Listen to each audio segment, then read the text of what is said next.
ഫാസിസത്തിലേക്കുള്ള യാത്രയിലാണ് നമ്മുടെ രാജ്യം, അല്ലെങ്കിൽ രാജ്യം ഭരിക്കുന്ന BJP സർക്കാർ എന്നാണ് CPM നേതാക്കളായ MV ഗോവിന്ദനും പോളിറ്റ് ബ്യൂറോ അംഗമായ A വിജയരാഘവനും പറയുന്നത്.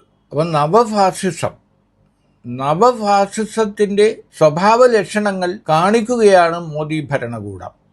അല്ലാതെ ക്ലാസിക് ഫാസിസം ഇന്ത്യയിൽ ഒരിക്കലും ഉണ്ടായിട്ടില്ല.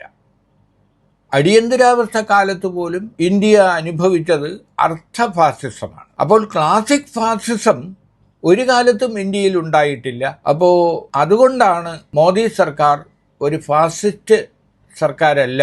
നവഫാസിസത്തിൻ്റെ ലക്ഷണങ്ങൾ കാണിക്കുന്ന ആ സ്വഭാവത്തിലേക്ക് യാത്ര ചെയ്യുന്ന ഒരു ഭരണകൂടമാണ് മോദി ഭരണകൂടം എന്ന് പറയുന്നതെന്നാണ് പോളിറ്റ് ബ്യൂറോ അംഗങ്ങളായ A വിജയരാഘവൻ്റെയും സംസ്ഥാന സെക്രട്ടറി MV ഗോവിന്ദൻ്റെയും വിശദീകരണം.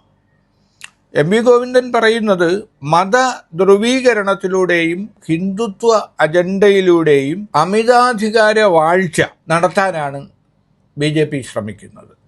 അതാണ് പുതിയ ഫാസിസം, നവ ഫാസിസം. അപ്പോൾ ഫാസിസത്തെക്കുറിച്ച്, അതിൻ്റെ വ്യാഖ്യാനങ്ങളെക്കുറിച്ച് വരുന്ന പാർട്ടി കോൺഗ്രസ് ചർച്ച ചെയ്ത് ഫാസിസത്തിലേക്കുള്ള ഭരണകൂടത്തിൻ്റെ BJP സർക്കാരിൻ്റെ നടപടികളെ വിലയിരുത്താനും അതിനെ ചെറുത്തു തോൽപ്പിക്കാനുമുള്ള ശ്രമങ്ങളാണ് CPM നടത്തുന്നത്. ഒരു പടി കൂടി കടന്ന് കേന്ദ്ര കമ്മിറ്റി അംഗമായ AK ബാലൻ പറഞ്ഞത് മോദി സർക്കാർ ഫാസിസ്റ്റാണെന്ന് തെളിയിക്കാനുള്ള എന്തെങ്കിലും തെളിവ് നൽകാനാകുമോ എന്നാണ് ചോദിച്ചത്.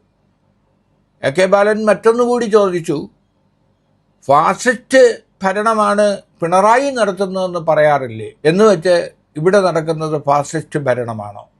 അപ്പോൾ പ്രസംഗത്തിലും മറ്റും ഫാസിസ്റ്റ് ഭരണകൂടം എന്ന് പറയുന്നത് ഗൗരവമായി എടുക്കേണ്ടതില്ല.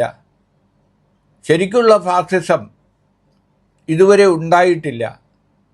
അപ്പം നവഫാസിസത്തിലേക്കുള്ള ചുവടുവെപ്പുകളാണ്, അല്ലെങ്കിൽ സ്വഭാവ വിശേഷങ്ങളാണ് മോദി സർക്കാർ കാണിക്കുന്നത്. ആ അർത്ഥത്തിൽ മാത്രം അത് കണ്ടാൽ മതി.